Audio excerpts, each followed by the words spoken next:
नमस्कार, स्वागत आहे तुमचं माझ्या यूट्यूब चॅनलमध्ये, ज्याचं नाव आहे स्वामी भक्ती मराठी। उद्या आहे 12 मे 2025, वार आहे सोमवार। तर उद्या आलेले आहे वैशाख पौर्णिमा। पौर्णिमा तिथी ही माता लक्ष्मी आणि भगवान विष्णू यांना समर्पित असते। या दिवशी माता लक्ष्मी भगवान विष्णूंची जास्तीत जास्त सेवा आपल्याला करायची असते। अतिशय महत्त्वाचा आणि शुभ हा दिवस असतो। तर उद्या वैशाख पौर्णिमा आहे आणि पौर्णिमा तिथी ही 11 मेला म्हणजेच आज रात्री 8:06 सुरू होणार आहे आणि ती 12 मेला रात्री 10:34 संपणार आहे। तर पौर्णिमा तिथी ही आपण 12 मेला साजरी करणार आहोत आणि जे पौर्णिमेचं सत्यनारायण आहे तर ते देखील आपण 12 मेलाच करायचे आहे। यासोबतच जो पौर्णिमेचा उपवास केला जातो तर तो देखील 12 मेलाच आपल्याला करायचा आहे। तर पौर्णिमा तिथीच्या दिवशी म्हणजेच वैशाख पौर्णिमेला आपण भगवान विष्णू माता लक्ष्मीची कोणती सेवा करावी, त्यासोबतच या दिवशी कोणती वस्तू दान करावी, तर याबद्दलची संपूर्ण माहिती आपण या व्हिडिओमध्ये बघणार आहोत। तर व्हिडिओ स्किप न करता संपूर्ण बघा आणि जे कोणी नवीन असेल या चॅनलवरती तर सबस्क्राईब करा।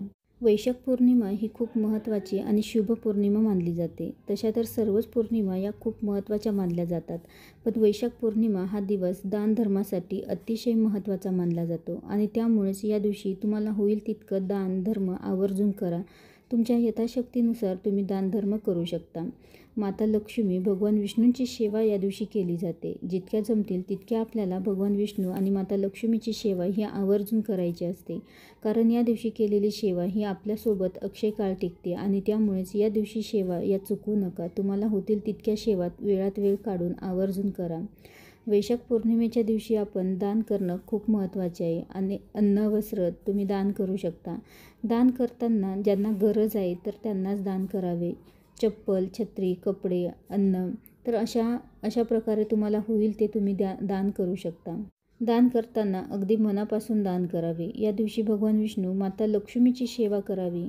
माता लक्ष्मी भगवान विष्णूंची मूर्ती असेल तर त्या मूर्तीवर अभिषेक करायचा आहे, किंवा बाळकृष्णांची मूर्ती असेल तर त्यावर देखील तुम्ही अभिषेक करू शकता। अभिषेक करताना पुरुष सुक्तम, स्त्री सुक्तमचं पठण करू शकता। माता लक्ष्मीच्या मूर्तीवर अभिषेक करताना 16 वेळा श्री सुक्तमचं आवर्जून पठण करा। जितक्या जास्त सेवा कराल तितकंच पुण्यफळ देखील तुम्हाला मिळेल। तुमच्याकडे मूर्ती नसेल तर तुम्ही माता लक्ष्मीचा फोटो असेल किंवा कृष्णांचा फोटो असेल तर तो स्वच्छ करून त्यावरती हळदी कुंकू अक्षता अर्पण करा। श्रीयंत्र असेल तर त्यावरती आवर्जून कुंकुमार्चन करा। कुंकुमार्चन ही सेवा अतिशय प्रभावी सेवा आहे आणि ही सेवा जो कोणी करतो त्याला अनुभव हे नक्कीच येतात।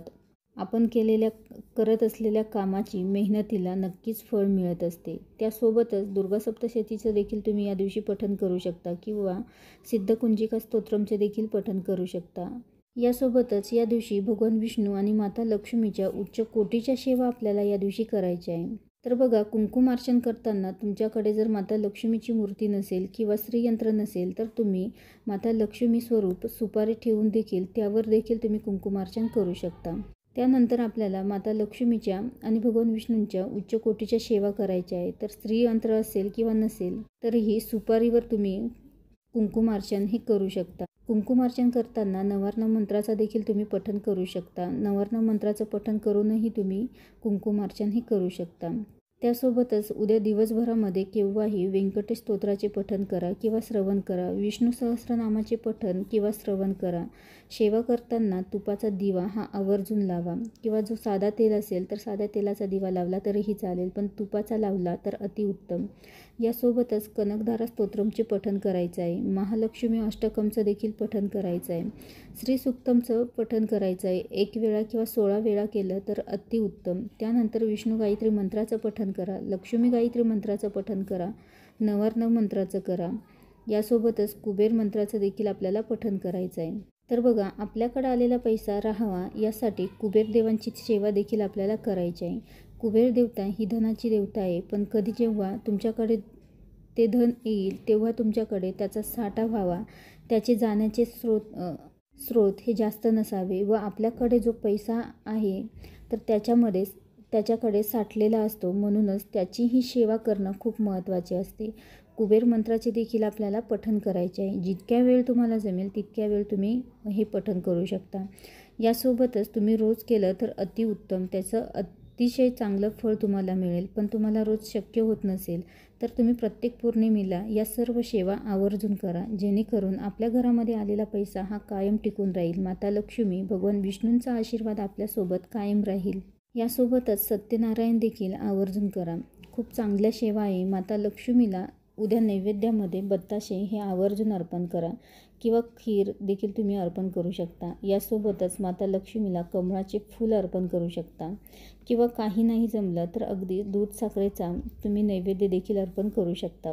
तर बघा, आपल्या कष्टासोबतच सेवाही करणं खूप गरजेचं आहे आणि त्यामुळेच तुम्ही उद्या अवश्य वैशाख पौर्णिमेला माता लक्ष्मी, भगवान विष्णूंच्या होतील तितक्या जास्तीत जास्त सेवा करा. दिवसभरामध्ये जेवढ्या जमतील तेवढ्या सेवा करा.